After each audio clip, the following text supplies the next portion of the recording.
Welcome and greetings, everyone. I want to thank you all for joining us on this session. What can I do with my major? This is a very, very important topic. Before I go forward, my name is Maurice Watson, Director of the Michigan Athletics Career Center. I'm going to introduce my team. I have Julie Fielding, who's our Assistant Director.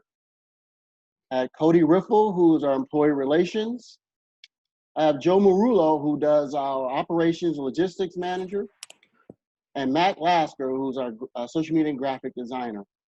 We're fortunate today because of this topic. So many students, student athletes, are pondering on what major should they choose, right? And so to help us with this process, I want to introduce our special guest today. Special guest, someone that I'm very, very proud of, had an opportunity to work with, Nicole Munger.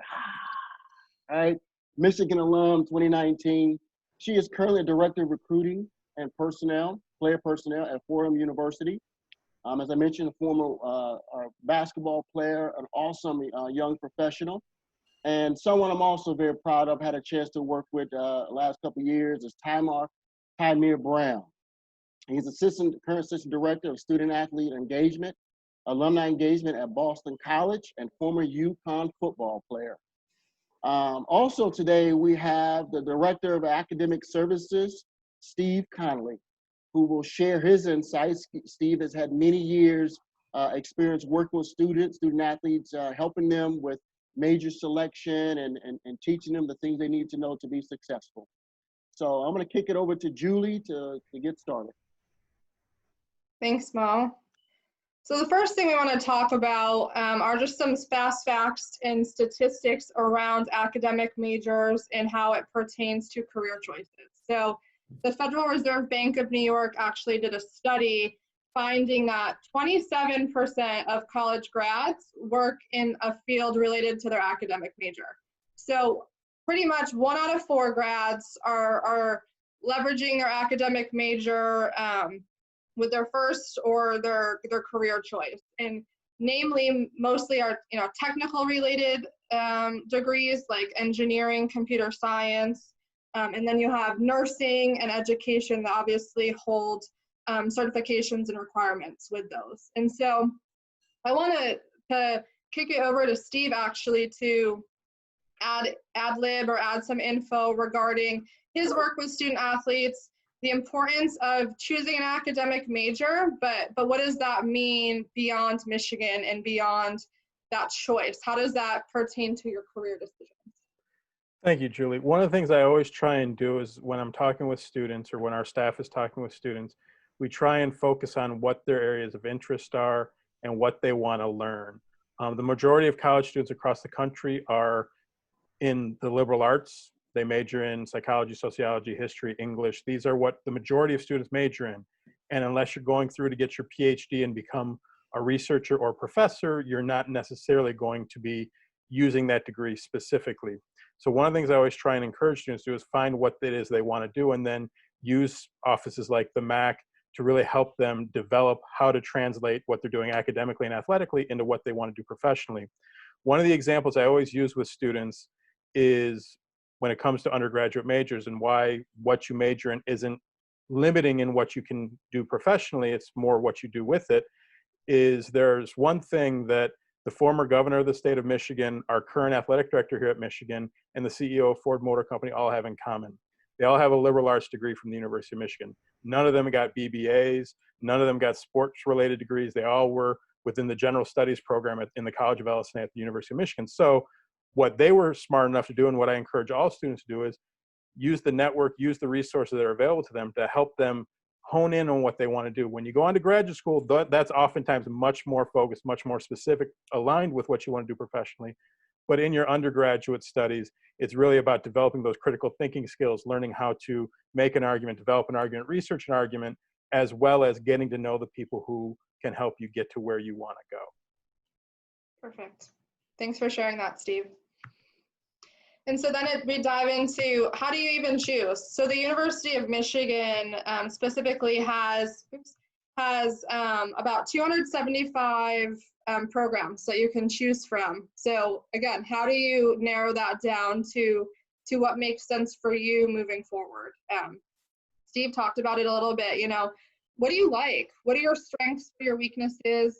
Even thinking about coursework or classes or activities you've enjoyed at the high school level if you hadn't declared or decided on a major, but also what you are gravitating towards and finding yourself spending your time doing while you're at Michigan or at your university. Identify and reflect on your values and passions. So when you're choosing a major, that's a decision that carries way beyond the 4 or 5 years you're in college. That's something that is going to help carry you into that career, not necessarily that choice that you make, but like Steve said as well, the critical thinking skills, the problem solving, the communication skills that will go along with some of those liberal arts focused academic programs. Think about your career goals. Where do you see yourself after you graduate in 5, 10, etc. years? What do you want to be doing? Try to paint a picture and envision yourself, in a career choice or career field that, again, aligns with those values and passions you're able to identify. Do your research, talk to family members, people who are in your, personal and professional network to discuss, how their academic major aligned with their career goals, what was beneficial. And we're going to dive into that a little bit deeper with our special guest here in a second. And if you're still deciding, you haven't really, picked that major yet, work with your academic counselor, work with our MACC staff on ways to explore your interests. So, if you're balancing or bouncing between 1 or 2 or 3 things, try to diversify your courses and your academic course load if you're able to do so. And then as well, you're able to take a career assessment. So highlighting your values, your interests and skills, and how that, it'll populate majors at the University of Michigan and how it correlates to career choices beyond the University of Michigan. Julie, that's a great point, because what we're finding is students are selecting the wrong major for various reasons. One is advising, right? Bad advising, not athletics, so to speak, but, they're not getting all the information. Another thing is parental pressure. As a parent, you think that, oh, you're pretty smart, you like math, you should go into engineering, without really asking that question, right? So I think doing all the things that you mentioned are very important. Also, low expectation and fears. I've worked with many students who don't like math, right? Math has always been challenging, so that steered them away from those areas of STEM, right? Not understanding where they want to get into the business school, they don't get into our Ross Business School because of math issues, not understanding they can take courses later, in their junior year. And another thing, based on my experience, why students choose majors because they had a good professor, right? That professor was so great and he taught this course, so that's what I want to be. It's only one course, right? So again, take the time, at Michigan, you have a few years to make that decision, broaden your perspective out there, do your research, do those career assessments. Again, those assessments are only good if you believe in them, if you go in them honestly, right? Answer those questions honestly, and know that whatever you choose, you're not stuck with it for the rest of your life. These are just transferable skills from this major, right? I think universities don't do well is they put our students in a construct, right? They think they give you a major and tell you what the requirements are to graduate, but it's more to that major, right? And that's where this is all about. So good point. Those are great points, Maurice. Yeah, and at Michigan, you have 2 years to decide. And so it's important that you're comfortable and confident in your decision and not hurrying through the process without fully going through that exploration period. And one thing I would encourage, just to piggyback on Julie, your point and Mo's point, as you're going through those first 2 years, one of the things I always stress to students is start filling up your distribution requirements, getting those things done, because what you want to do is you want to explore, and those completing those distribution requirements will help you explore what's the right fit for you. And then in addition to that, to Mo's point and to Julie's point about using your entire 4 years, the more you get those done early, the more options you're going to have to be able to take electives later. It's something that the 2 most unhappy students I ever work with are the students who take a major, you declare a major that they think they're supposed to be in rather than one that they want to be in. And 2, someone who didn't take the time to complete their distribution and university-wide and college-wide requirements early, so they're stuck only taking classes in their major later in their careers. We want to make sure that students can explore throughout your entire 4 years here, whatever that path may take you. Thanks for that, Steve. And just again, echoing my sentiments earlier, use your resources. Steve has a wealth of experience and knowledge in this area, and so popping into his office or, well, now sending him an email or setting up a virtual Zoom session or something and pick his brain. He's been doing this for a number of years and has a lot of great insight, obviously, as well as our staff, but just definitely those finicky questions and the way that the courses and your degree requirements line up, make sure you're chatting with your academic advisor on that in the athletic center. And Julie, that's the nicest way I've ever been called old before.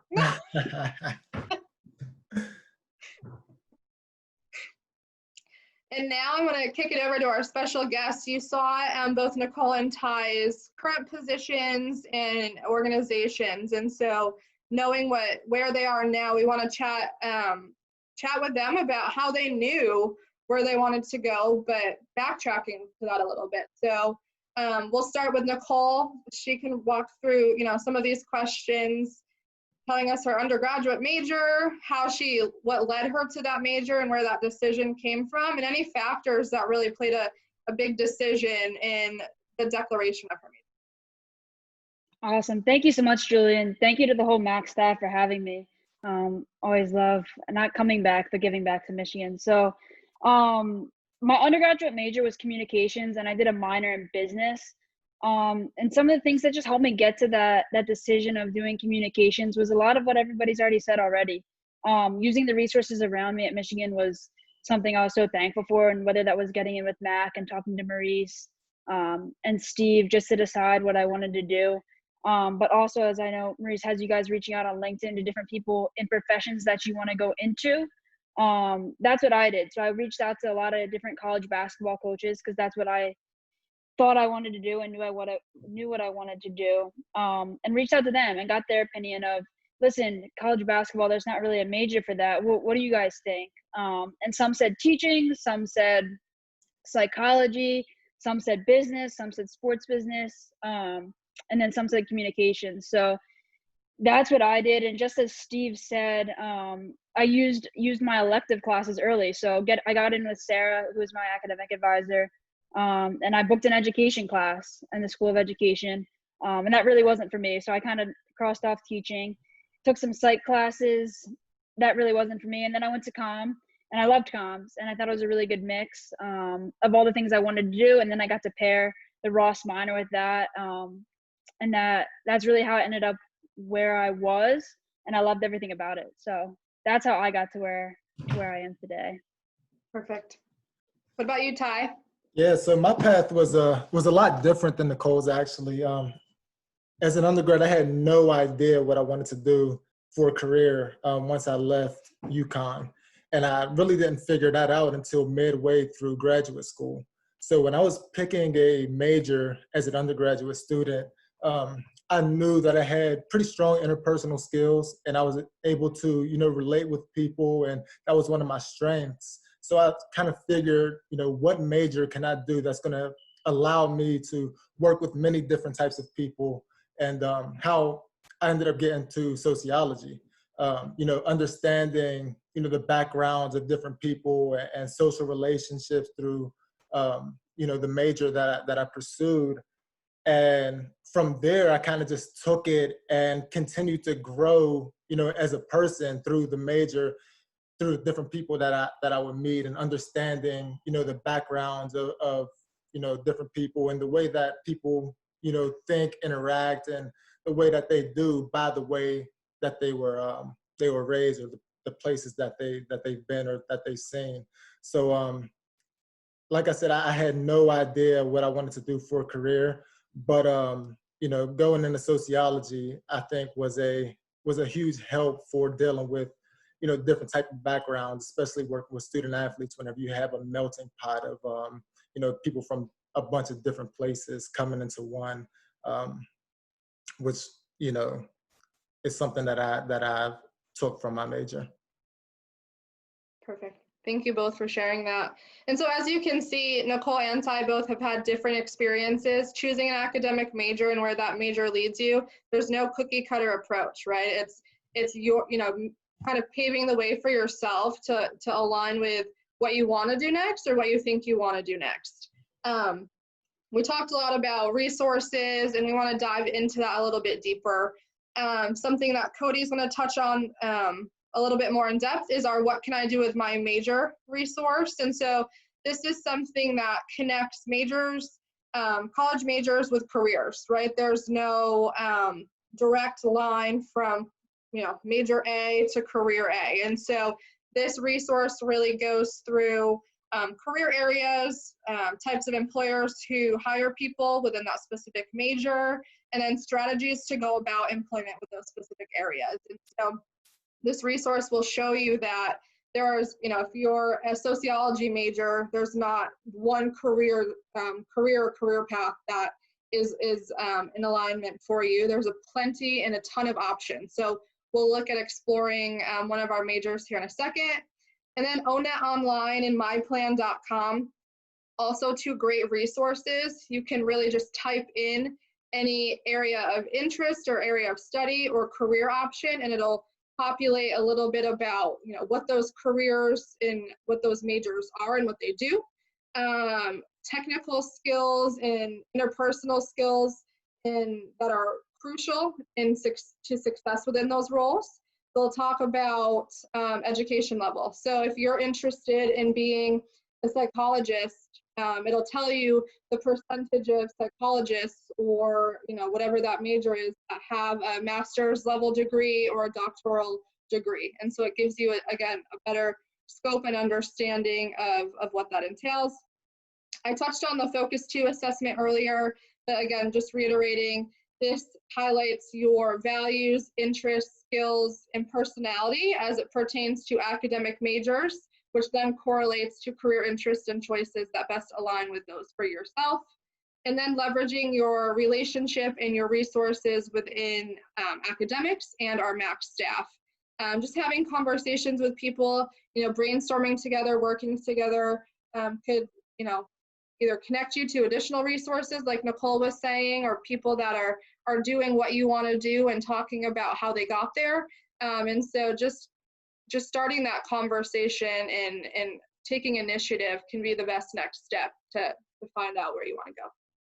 So I mentioned that Cody is going to kind of walk us through the What Can I Do With My Major resource. So I'm going to kick it over to Cody. Yeah, thanks, Julie. It's kind of funny in hearing Nicole say she majored in communications and Ty in sociology. Well, I double majored in both of those. So I'm kind of in the same boat as both of them. And in looking at resources that I wish were available, or at least I knew about right before, I graduated, but along my career exploration process, one tool that we use pretty heavily is the What Can I Do With My Major tool, which can be found on our website, mac.ath.umich.edu. But I want to take you guys through a quick example, and the site is a bit more cumbersome and more can take you through some more detail to everything, but just to kind of show how it works, we're going to go through an example here of a student who is majoring in psychology. So when you select that major on the site, you're going to see there's actually multiple areas as well that will fall under a psychology degree. So you're going to see human services, research, education, human resources, business, and industry. So you're going to see all different kinds of potential career paths that maybe you didn't even realize that could come about from a psychology degree. And I don't know how many students feel this way, but in conversation that we have now on the advising side, students may say, well, I don't want to be a psychologist. I don't really want to, go Sigmund Freud on people or anything like that. Well, that's not necessarily the case. There's a lot to it. So Julie, if you want to go to the next slide, we'll show what that looks like.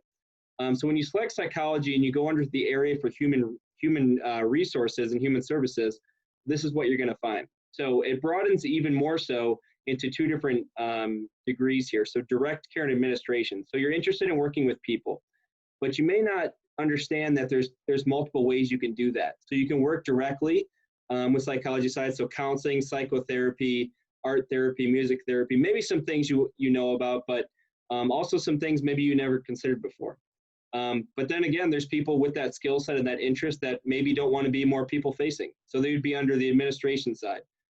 client patient advocacy, programming, the management side, maybe grant writing. So taking some of the skills and the experiences you learn it as someone holding a psychology degree and putting that into a less patient-facing role, which is interesting because when you're talking to different employers, you may not consider or even realize that a lot of the things that you're interested in will be available at different companies. So in taking a look, you're going to see some of the different employers that would encompass opportunities and roles that would reflect some of the skill sets and things that you would have while pursuing a psychology degree. And this is always one of my favorite things, as I primarily manage employee relationships for our Career Center. One of the biggest hurdles we see with students is pinholing companies under a certain industry or under a certain field. For instance, working at Domino's, I don't want to sell pizzas. Well, what people primarily don't know is Domino's is really a marketing and IT company. I mean, they sell pizzas, but most of their labor and a lot of the work that they do is on that side. But they have a human resources, they have a human services side, and that's an example. But the great thing that this site can do and kind of break down for you is show you and open you up to different employers and arenas and sectors that maybe you didn't consider. So under this role of human services, some of the most prominent employers you'll see are government-related roles, state government roles. So anything that's going to work within the community. So you're going to be working with people of all ages, pursuing different degrees within or different initiatives within the community. But as well as, outpatient, private psychiatric facilities, and things like that as well. So the great thing that we do with this is once a student understands that, hey, you know what, maybe I am interested in looking into some of the state departments and how this type of opportunity looks in that way. Well, what we do then, and I think Nicole and Ty both touch on this as well, is we go and find people who are doing that. So once you get an idea and you talk about some of the skill sets and things, that goes into this role, now you have something to talk about with someone actually doing it. So that builds your professional network, but two, it gives you a little more, a little closer look at really what it takes to do that role. So a lot of these things that you'll hear about the career development side, it all ties into each other. So some of the strategies, which is a really great thing, because a lot of times what you'll hear is students will say, okay, so I want to work in the state government. I know I want to be more on the patient-facing side, with the psychology degree, and I want to be more human services related. So, what do I do to get ready for this? What do I do to, make myself qualified in order to do this, to pursue some of these opportunities? So what I can do with my major does a great job of outlining some of the things you can do to prepare yourself, or start pursuing at an early age so that, when it comes time to apply, you're going to be ready. So for in this instance, cultivate the desire to help others. You're going to be working with a lot of people. So you might want to start getting involved in roles where you're going to be doing that as your primary objective. Learn to work well with different types of people. You're a student athlete. You're probably already doing that. If you're not, you're probably not on the team anymore. Gain experience through volunteering with organizations such as crisis hotlines, Big Brothers and Sisters. A lot of these are community engagement related roles. We have a great community engagement team here at University of Michigan. So working with them can help you expose yourself to some of these roles. And this pertains to all different industries and fields, but kind of indirectly with this role, the site does a great job of outlining some of the steps you can take immediately to do that. I wanted to talk and ask Ty and Nicole, I don't know if this was really, something maybe you knew about before, but what were some of the resources you guys use or encourage students to use now that you're in, you're on the other end of the table, I should say?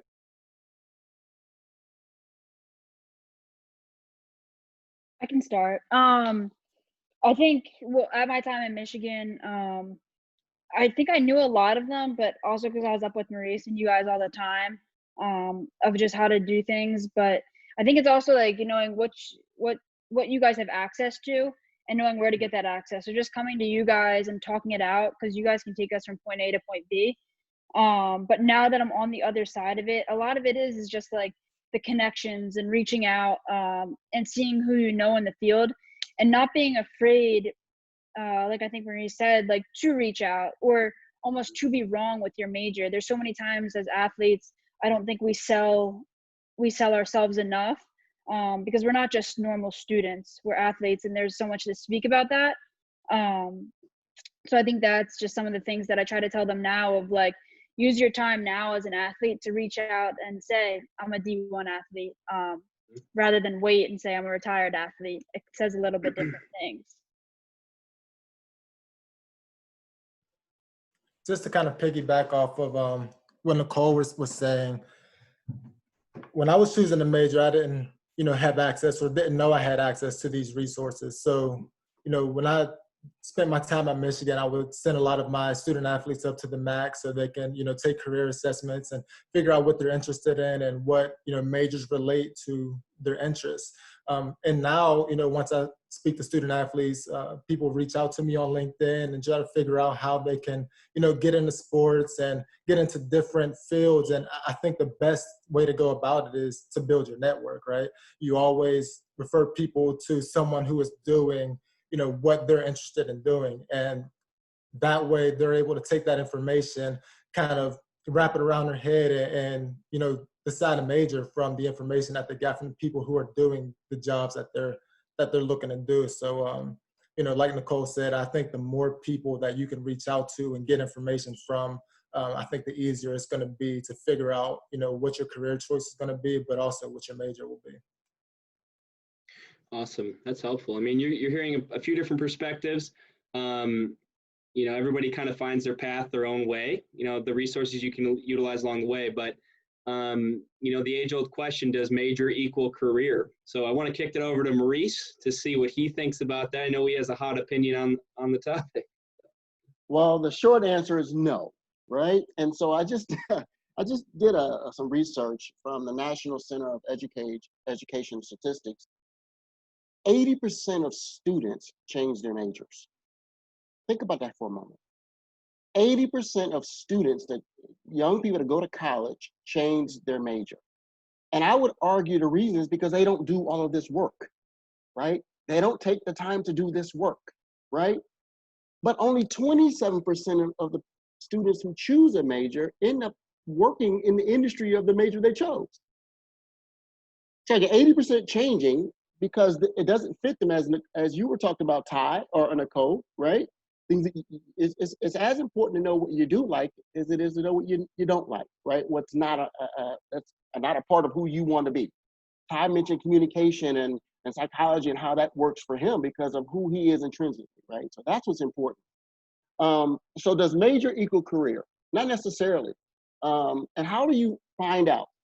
We would argue that you should conduct some informational interviews, right? Those informational interviews is the first time that you have that interaction with someone that's doing, as Ty mentioned, sending people, the people who you or in that field, have those questions ready, right? I think it's important to get all of the answers, as many, again, that's their perspective, but to give you a sense of what it's like to be there. Utilizing platforms like LinkedIn, the Wolverine Network to investigate. So for those of you who are new, the Wolverine Network is our version of athletic LinkedIn, right?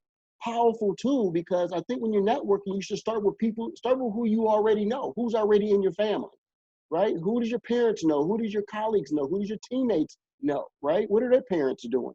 And then your staff, your coaches.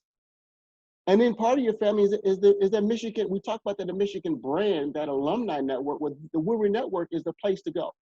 We're looking at over 50% of students who use the network are receiving responses. That's more challenging in LinkedIn. LinkedIn is global, right? Understand that. But more than 50% of students who reach out to a mentor or someone in an industry, they're getting responses. I also encourage you to participate in an internship or job shadow. Again, that's that awareness, right? As Nicole was mentioning, it's as important to know what you don't like, right? As it is to do, so you can be in the space. Again, it's only an opportunity to grow. And if you're doing an internship or job shadow and you realize that's not what you want, to use those transferable skills, right? To transition you to the next step, right? Leverage your student athlete skill set. Nicole mentioned, I couldn't have said it better, Nicole, right? Student athletes are the first ones to say, I don't compete, I don't compare because I'm not a traditional student. I don't have time to do internships. Oh my, Cody could tell you, every employer and every industry that we speak with, they want what you have to bring to the table, right? We use NACE, right? National Association of College Employers, and every year they list what are the attributes that employers are looking for on a applicant's resume. Guess what, student athletes? You have 99% of them. The thing that you don't have is being able to speak a foreign language, right? Many of our kids are like, oh, I don't speak French. Well, that's okay, right? But what about the leadership? What about the critical thinking? What about the problem solving, the analytical, all those things you've been doing all your life? So my point is, in short, you have all the skills. What we're saying is you want to choose a major that align with those skills as Ty did, right? And you go in and do great things. Because again, your major doesn't equal a career, as a diploma don't equal a job, right? So those are things that you have to do. So in saying that, again, I want our guests to weigh in, because what you two have done is not amazing, right? It's who you are. What you two have done in your young careers is really a blueprint. Different perspectives. You know, I got a football player on one side and I got a basketball player on the other side. Well, I'll tell you, football players, you're not that smart. That's what they say, right? You just want to go to the league. Basketball players, you don't have time. You're right. Especially all you have is the WNBA. They don't pay a whole lot of money. So what are you going to do now? So I have two young professionals at different points and different times of their careers, and they're doing amazing things, right? So I want your perspective on how did your major, you kind of briefly talked about that, but you know, to add on to what I'm saying is that how important it is.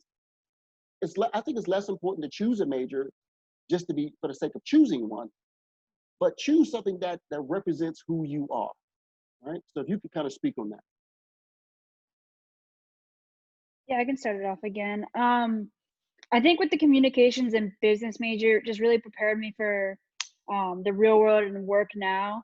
Just with like all the social media marketing kind of stuff, things that we did, all the technology based things that we did, and that really helped me now. And this past year, I helped a little bit with the social media, but just all the things that we do in running a basketball team, I had a hand in a little bit of it. So that really helps. But I think, like Marie said, of just being an athlete and being used to the crazy long days, that really helped me, because at a place like Michigan, everything's so intense. You go from the intense basketball court to the intense academic center and the intense classroom. So I think that is what really prepared me for what I'm doing now, of just always being ready to work and be on the ball and do A+ work all the time. But I think those are the skills that I learned at Michigan that came through the major. But as I've said, it just came from the basketball court and came from the culture that we have at Michigan. Yeah, and what Maurice said, does your major equal your career? You know, in my perspective, that's absolutely no, because I'm working in sports and I'm trying to enhance the student athlete experience, right? But as an undergraduate, I didn't major in anything that had to do with sports, right? I majored in sociology. There's some things that transfer over when you're working with student athletes. Like I said, it's such a large melting pot, and getting that, you know, social interaction of, you know, different upbringings as a sociology major kind of helps whenever you're working with student athletes of different backgrounds. But to me, I think it's important to have a good major. It's important to, you know, understand what your skills are, but I think your network is so much more important, as Maurice was saying. As a graduate student, I did a project on networking. You know, I reached out to over 100 people. One person at the time was at Ohio State who ended up being my boss. So I built that connection before, you know, I even met him, before I even applied for the job, or before I even knew that I would ever work with this guy. That relationship was already established through my networking. And anytime that you can, you know, get up to the MACC and network with, you know, different people and talk to, you know, people in different professions and just figuring out what you want to do. And the people doesn't even need to be in the profession that you want to go in. There's many times where there's people who are in different professions who can direct you to where you need to be. just being able to talk to as many people as you can and building that network is going to be, essential to whenever you're trying to land that first job after college.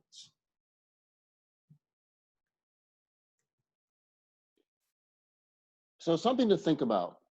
Am I knowledgeable of all of my career options that my academic major affords me? And for many, that answer is going to be no, because they're not going to do the work. I think Steve mentioned early, start early.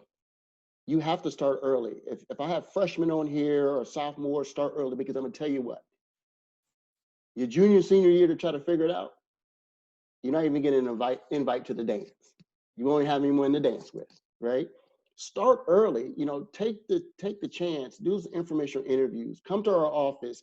You got Nicole here. Make sure Nicole and Ty, you put your emails in the chat so everyone can get your email information. Have a conversation with these two young professionals who are doing amazing work, right, in their own respective rights.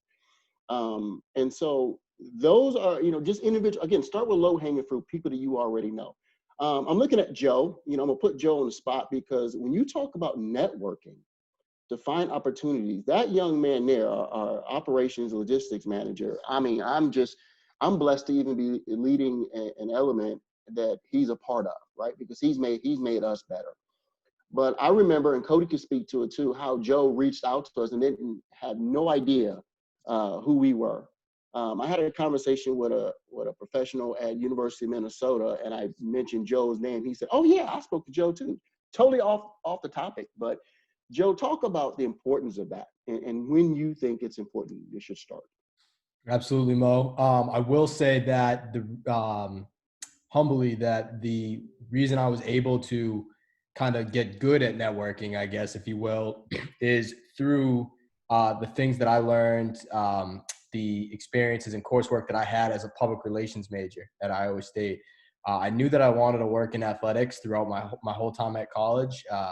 They didn't have a sports management program or any of that sorts. So really, I jumped into public relations toward the end of my freshman year because some of the older guys that I was friends with working with the football program were public relations majors. So I really just kind of said, okay, I'll run with this. However, I really hit the ground running with networking later than I should have, but better late than never, towards the second half of my senior year. And I noticed that I had through my experience, my major, and then my experience working in the athletic communications office where I was completing an internship, I was really good at articulating the points that the experience that I was looking for. I was good at formatting emails and just coming up with emails to send out to people in the fields that I was interested in, which at the time was football operations and recruiting. And so those, my coursework and then that internship, which related directly to my coursework, really allowed me to feel confident when I was sending those emails out. And it just came kind of like a snowball effect. It really just over time got better and better. But I really need to credit my coursework. And though I'm not doing something directly relating to my major, there's no question that the professors and the coursework and the stuff that I did within my major has helped me to get where I want to be today in athletics, solely through the fact that I had these skills. And then even further past the initial email, when I did get on the phone with these people, when I did meet them in person, I knew how to articulate what I wanted to say. I knew how to ask questions because of, again, the skills and the stuff that I learned through my major. So, Cody, we're talking about networking. Share how a student athlete could get started. What are the first steps? You're giving me these names, these connects. Mm-hmm. I'm nervous, right? Because we know that young people today don't reach out to people, don't connect with people they don't know, right? Mm-hmm. So, but you gave me these names and you're telling me to do this. What's my first step? How do I even craft an email? Is it an email? Is it a text?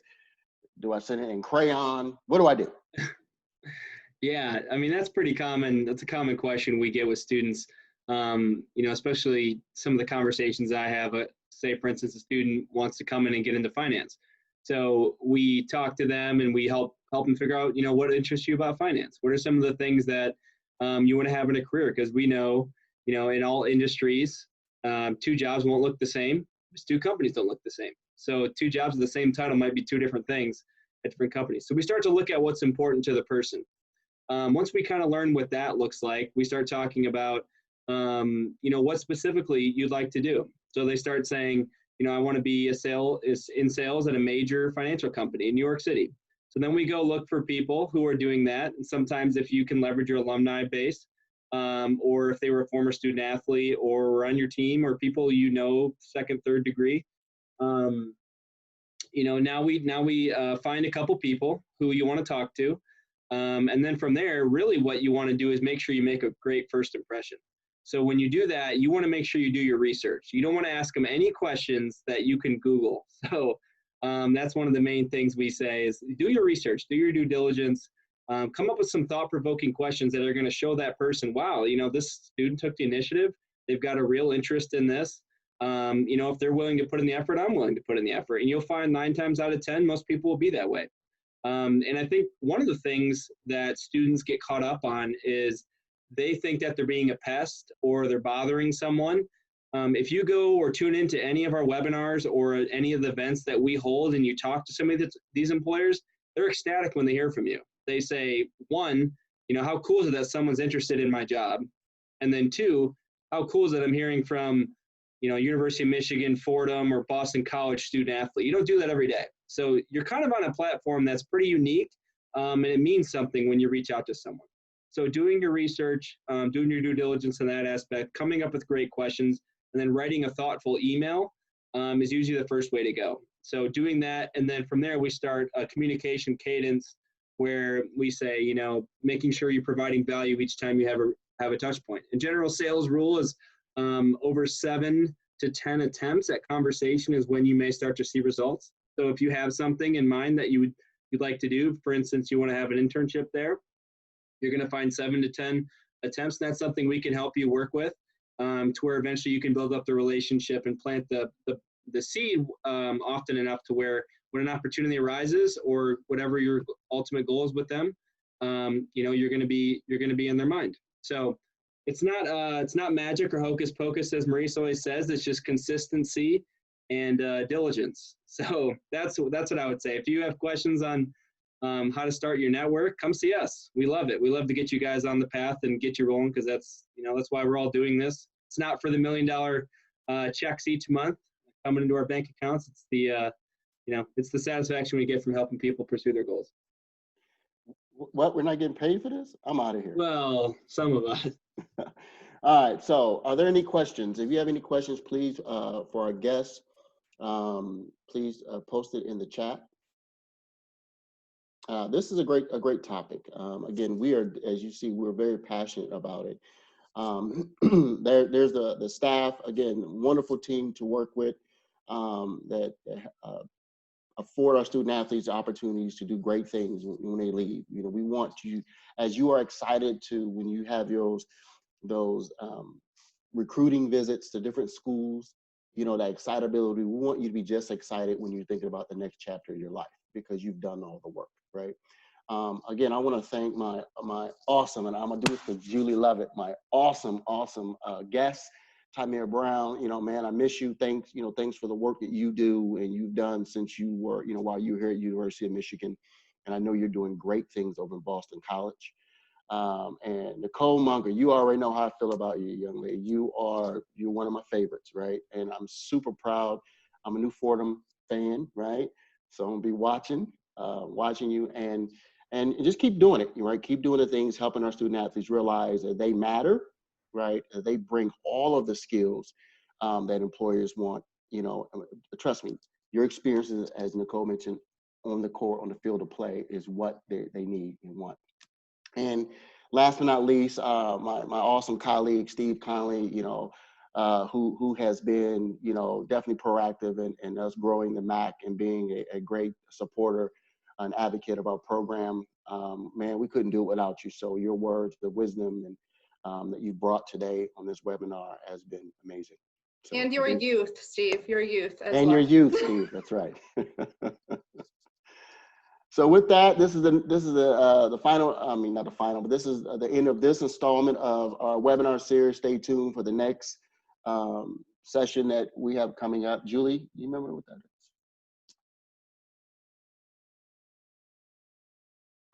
I believe it is being productive in a pandemic, during a pandemic. So ways to grow yourself, your skill set from a personal and professional standpoint.